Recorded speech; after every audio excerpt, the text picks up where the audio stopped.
my earliest memories of faith being shared is at home. If I close my eyes, I can picture it still. There's 7 members of my family sitting around my parents' bedroom. My dad with his rosary beads in one hand and a prayer book in the other. He instilled in us an unquestionable habit of praying every night. Skipping it was unmissable. And no matter how good I thought I was at faking illness, Mass was on the agenda, no matter what, every Sunday. This early introduction to faith was something I loved and hated. On one hand, the stories I grew up hearing were interesting and uplifting, and the religious holidays were always exciting. I mean, what kid doesn't love Christmas? My faith gave me a framework to start thinking about really big concepts like forgiveness, compassion, and love. But on the flip side, the God that I grew up with was mostly about authority and discipline. He was all-seeing and all-knowing, and he had very strict rules about how I should live my life, and he was watching my every move, waiting to judge me and punish me if I stepped out of line. My job was simply to respect and obey. I remember wanting to understand and know more, and I did what all kids do. I asked why. Why did we have certain rules? Why were some things okay? Why were other things not? But it was hard to get answers. I got shushed a lot. I was the youngest of 5 girls. It was pretty ordinary. So I just learned to do what I was told. I think it's pretty easy to write off people who grow up in a religious family. A lot of people assume that I only have my faith now because my parents gave it to me. But to be honest, if my perception of God had stayed the way it did, the same way it was when I was growing up, it would have actually made more sense to just reject my religion and my faith as I grew up. But I've had experiences in my life that have challenged that perception, and in those moments I've been able to discover more and eventually claim my faith as my own. So tonight I want to share a couple of those moments with you to help you understand why, as a 32-year-old woman, as an educated professional, as a wife and as a mother, that faith that I was introduced to but struggled to understand and appreciate as a child is not only relevant now, but critical to how I live my life. The first moment was when I was a teenager. When I was 14, my parents went through a really tough time in their marriage. There were nights I'd lay awake, listening to them argue, wondering if this was the last fight and they'd finally call it quits. It was the first time I became really conscious of the fragility of marriage. I realized they were human. They had faults. They could hurt and disappoint each other. That solid, secure relationship that held my family together had cracks. And it made me question a lot of things. If my parents' relationship could fall apart, what else could? If they could stop loving each other, that means they could stop loving me, right? If God, who my parents introduced me to, by the way, is supposed to be amazing and forgiving, why were they still angry at each other? Why couldn't they forgive each other? And if God is so amazing and so good, then why were they hurting? And why was I hurting? I was asking these questions at around the same time my friends and I were questioning and testing all the moral codes our parents had set for us as kids. Like most teenage girls, we talked and argued and overshared everything from periods, boobs, or lack of, boys, which boy band was the most legendary? The answer is Boys to Men, in case you didn't know. To more illicit things, like whether or when sex, alcohol, smoking was okay. I spent a lot of those teenage years really confused about what was right and wrong. I had a lot of questions. I didn't know who to trust. I didn't know where I belonged.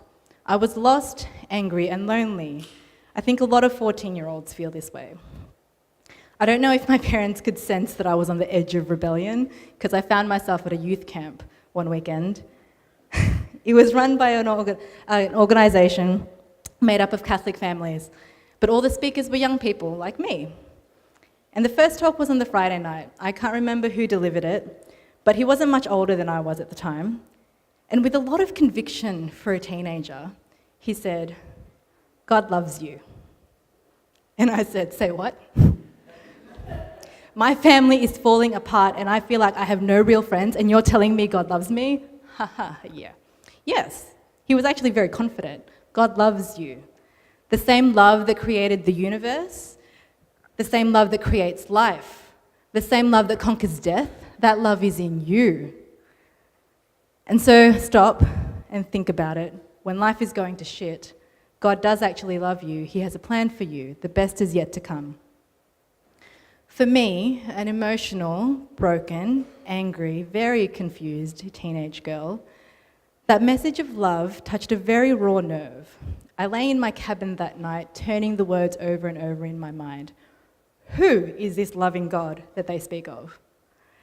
The God I grew up knowing was rule-setting, punishment-doling, prayer-demanding, judging, very vengeful.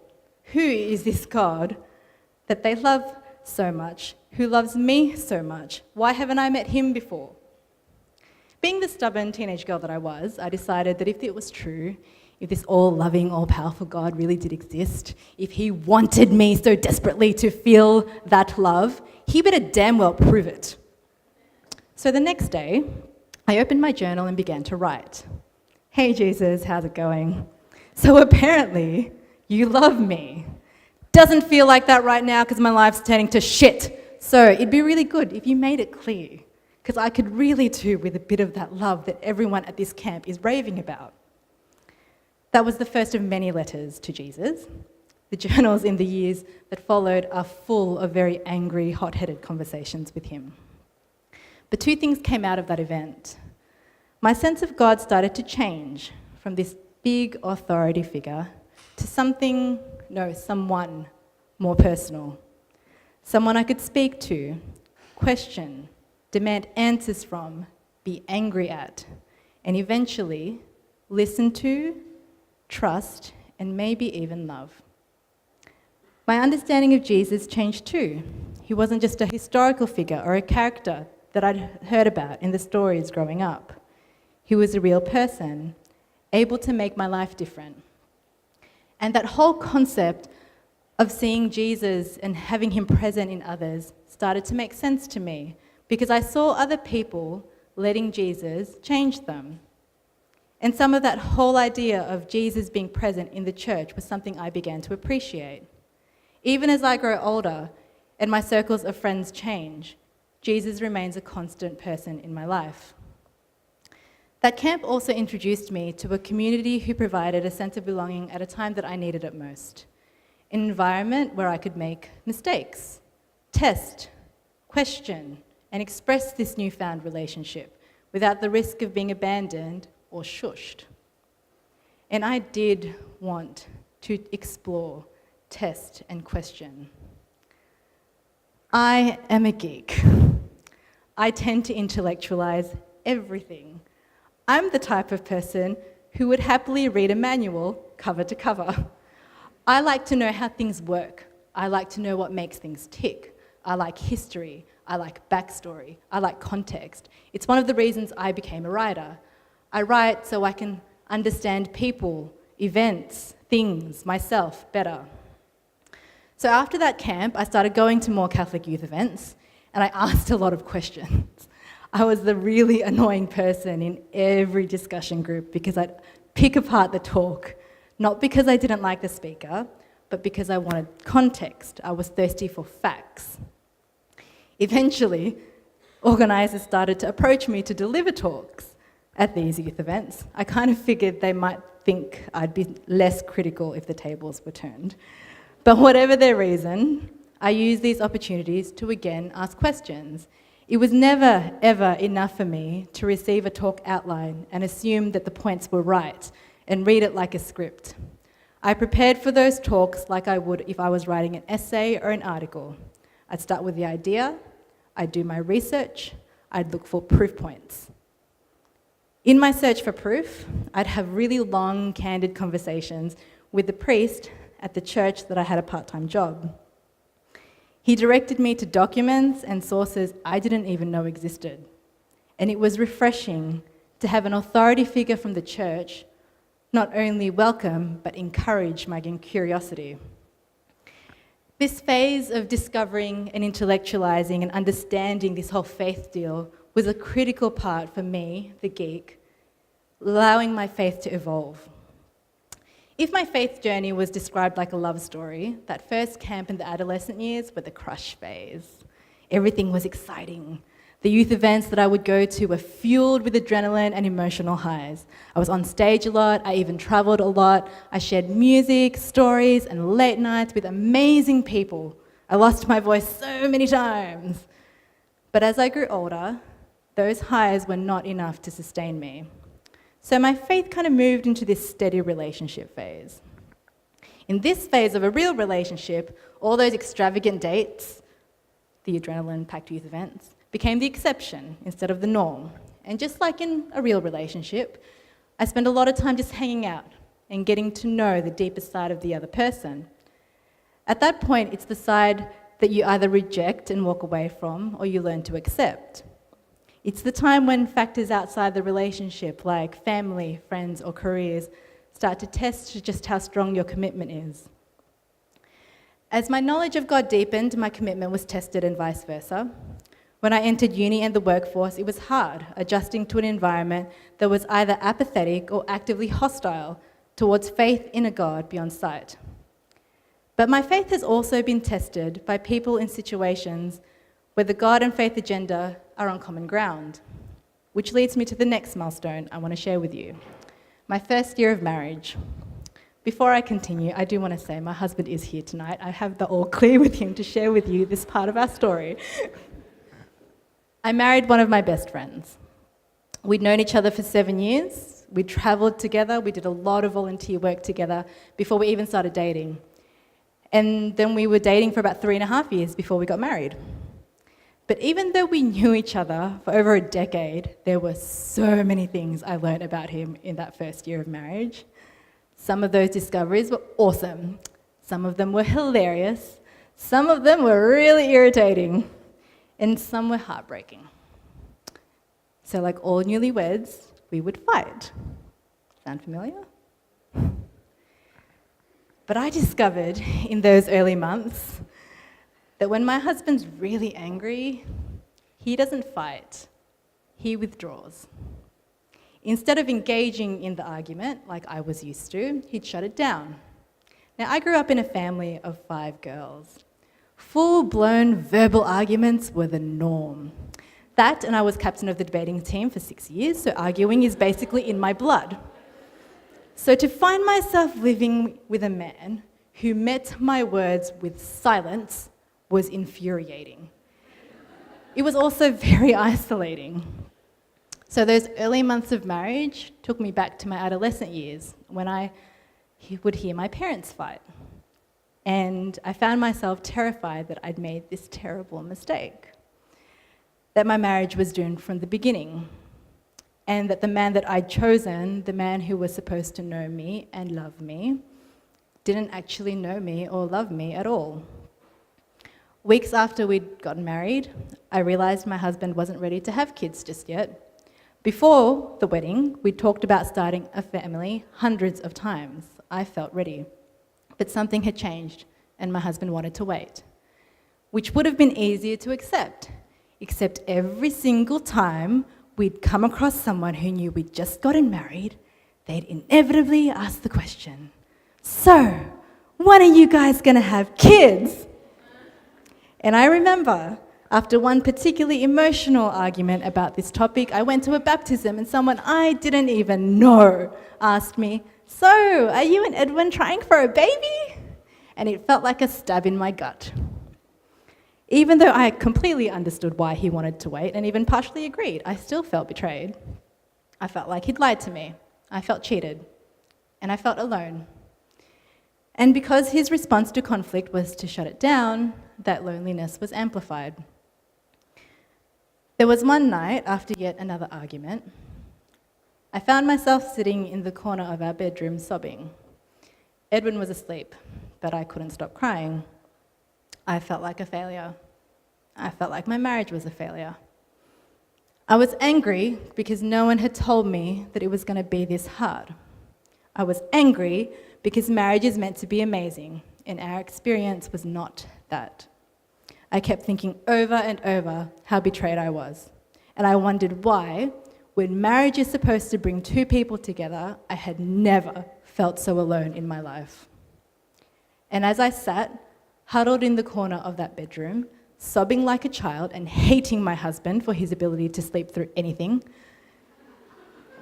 the image of Jesus in the Garden of Gethsemane appeared in my head. The night before Jesus died on the cross, he wanted his friends to stay up and keep him company. They all fell asleep. Later that day, they denied knowing him, and he felt the sting of their betrayal. And here's the Faith 101 realization I had that no textbook could have ever taught me. God made himself known to us through Jesus for a whole bunch of reasons. But for sure, one of them was to let us know that he knew the pain of our heartbreak. He knew what it meant like to long for intimacy, to want to be understood, and to be disappointed by the people he loved. And in that moment, I felt him with me. He had been through what I was going through. And if there was anyone who could help me conquer this heartache, it was him. If he could conquer death, for goodness sake, he could help me conquer this. Just as I discovered the human side of God at a youth camp at the age of 14, there I was, rediscovering him again in my marriage.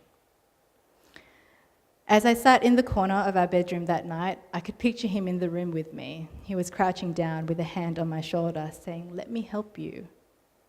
And again, two things came out of this milestone. That night, I realized I'd created a completely unrealistic expectation of marriage in my head. I'd grown so comfortable relying on my husband, my best friend, to support, know, and understand me that I'd forgotten about his humanity. It's not my husband's job to complete me or to heal the insecurities that were sown in my heart when I was 14. My husband's human. He's incomplete too. He's got his own insecurities, and this isn't just about me. He needed to experience Jesus in solidarity at that moment as well, just as much as I did. I'd wrongly expected Edwin to be infallible, but really, we were just learning each other. We were just finding our way. My hurt was valid, but my anger about it was misplaced. It's not fair to expect so much from one person, but I've done it before, with so many other people and other areas in my life. I've done it with friends, with my family, with my career, even my health. I unconsciously expect all or one of these things to provide me with a sense of security or control or self-worth. But none of these things are permanent. Plans shift. We change our minds. Friends come and they go. My children will grow up. They'll live lives of their own. Careers change or jobs are lost. And we, or the people that we love, get really sick. All these things are transient. But I began to know one thing in my life is consistent: God. And if I depend on him, then I depend on something that lasts. That moment also reinforced the idea that having faith doesn't magically make my life free from disappointment, heartbreak, or hard work. I hate hearing testimonies where the person shares their aha moment and then makes it out like life's all great from that point onwards, because that is not my experience. Life is freaking hard.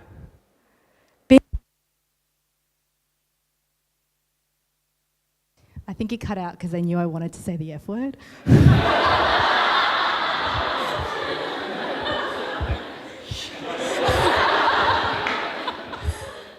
Life is hard. Marriage is hard. Being a mum is hard.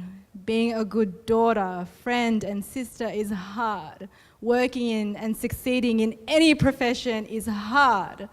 I constantly feel like I am failing at one, if not all, of these things. Believing in and knowing God doesn't give me this detour to a struggle-free life.